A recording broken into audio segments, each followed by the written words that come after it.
Hi viewers, mushroom kurma எப்படி செய்யலான்னு பார்க்கலாமா? அதுக்கு என்னச்சிங்க, தேவையான அளவுக்கு மஷ்ரூம் எடுத்து வச்சுக்கோங்க. மஷ்ரூம் எடுத்து நல்லா அதை க்ளீன் பண்ணி வாஷ் பண்ணிவிட்டு கட் பண்ணி தனியாக எடுத்து வச்சுக்கோங்க.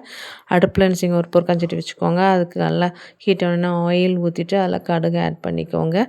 நான் வந்து தக்காளி அண்ட் வெங்காயத்தை ரெண்டையும் என்ன செஞ்சுருக்கேன், மிக்சியில் போட்டு அடித்து நல்லா பேஸ்ட் ஆக்கியிருக்கேன். அந்த பேஸ்ட்டை என்ன செய்யுங்க கூட ஆட் பண்ணி நல்லா வதங்க விடுங்க. அது கொஞ்சம் வதங்கட்டும். வதங்கிட்டு இருக்கும் போதே நம்ம என்ன செஞ்சுக்கலாம்னா, சில்லி பவுடர், மஞ்சத்தூள், கரம் மசாலா தூள் போட்டு நல்லா மிக்ஸ் பண்ணுங்கள். கொஞ்சம் வதங்கின உடனே நம்ம என்ன செஞ்சிட வேண்டியதான், மஷ்ரூமும் உள்ளே ஆட் பண்ணிடுங்க. ஆட் பண்ணி நல்லா மிக்ஸ் பண்ணி விடுங்க.